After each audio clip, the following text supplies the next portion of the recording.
আসসালামু আলাইকুম এভরিওয়ান। আশা করি আপনারা সকলে ভালো আছেন। তো ভিডিওটি না কেটে যদি আপনার সম্পূর্ণ ভিডিও দেখতে পারেন তাহলে কিন্তু অনেক কিছু আজকে শিখতে পারবেন। তো যে বাছুরটি আপনারা দেখতে পাচ্ছেন এটা কিন্তু আপনার কলেরা আক্রান্ত হয়েছে। কলেরা আক্রান্ত কী জন্য হয়েছে, কারণ কি সবকিছু আমি খুলে বলবো। তো দেখতে পাচ্ছেন এ কিন্তু চোখের যে অবস্থা, একদম চোখটা একদম ডিপে চলে গেছে। আসলে এটা কিন্তু পানি শূন্যতার কারণ। শরীরে যখন আপনার ইলেকট্রোলাইটের অভাবে পানি শূন্যতা হয়ে যায় তখন কিন্তু বাছুরের এই অবস্থায় যায়। তো পায়খানার যে অবস্থা সেটা দেখেন যে এ কিন্তু একদম ২০ দিন ২৫ দিন যাবৎ একই যাবৎ পাতলা পায়খানা করতেছে এবং তার সাথে আমাশয়ও আছে।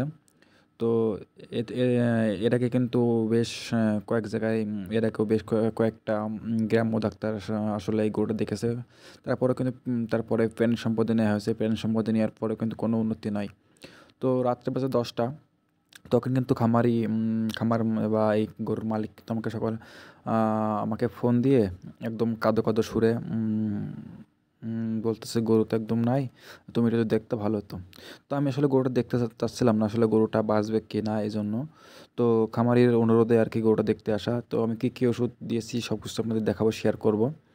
তো এর কিন্তু আসলে কলেরা স্যালাইন, সিএস বা ডায়াসল সব কিন্তু একই নামে চলে। আসলে সিএস স্যালাইন নামে চলে, আ বাজারে পাওয়া যায়।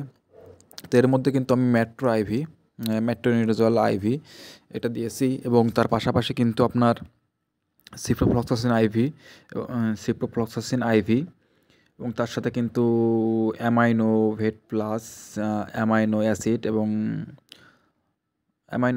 অ্যামাইনোভেট প্লাস পপুলার কোম্পানি।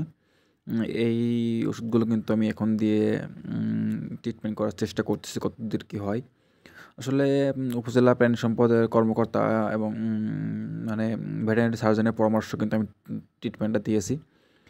তো স্যারকে বলছিলাম যে গরু তো একদম শেষ পর্যায়ে, গরু তো মনে হয় টিকবে না, এখন কী করা যায়? তো স্যারের পরামর্শ কিন্তু আমি ট্রিটমেন্টটা দিয়েছি। তো এটা দেওয়ার আগে কিন্তু অবশ্যই মনে রাখবেন যে অ্যালার্জি নাশক কিন্তু একটু দিয়ে নেওয়া উচিত। আমি দিয়েছি এখানে রেনাসিন, ক্লোরোফ্লামিন মিওলিট গ্রুপের একটি ওষুধ, রেনাটা কোম্পানির। আর সাথে কিন্তু এর আগে ট্রিটমেন্ট চালাইছিলাম তাছাড়া প্রোবায়োটিক কিন্তু চলতেছে ২ দিন যাবত। তো এটা কিন্তু আপনার প্রোবায়োটিক এবং অ্যামাইনো এবং অ্যাসিড এর কম্বাইন্ড একটি প্রোডাক্ট। এটা কিন্তু আপনার পেটের ভিতরের বা রুমেনের অবস্থা ঠিক রাখে।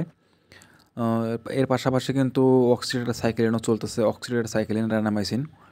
উম তো এটি কিন্তু আগে চলতেছিল, এটি কিন্তু এখন অফ, পলিট্রিন বেট এটি কিন্তু এখন অফ রয়েছে একদমই।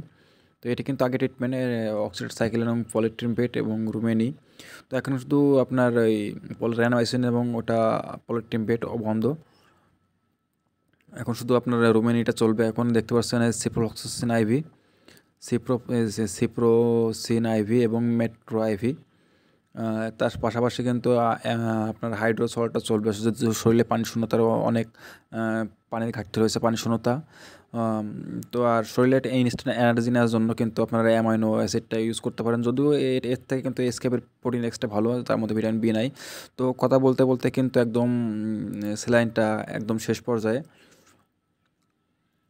তো এক লিটার সিএসের মধ্যে কিন্তু আমি ১০০ মিলি মেট্রোনিডাজল আইভি এবং সিপ্রোফ্লক্সাসিন আইভি দিয়েছি এবং তার মধ্যে কিন্তু আপনার আরও ৫০ ml মতো আপনার দেওয়া হয়েছে অ্যামাইনো অ্যাসিড। তো আমি আশা করতেছি গরুটা আসলে সুস্থ হয়ে যাবে। তো কতদূর কী হয় আসলে আল্লাহই ভালো করার মালিক। তো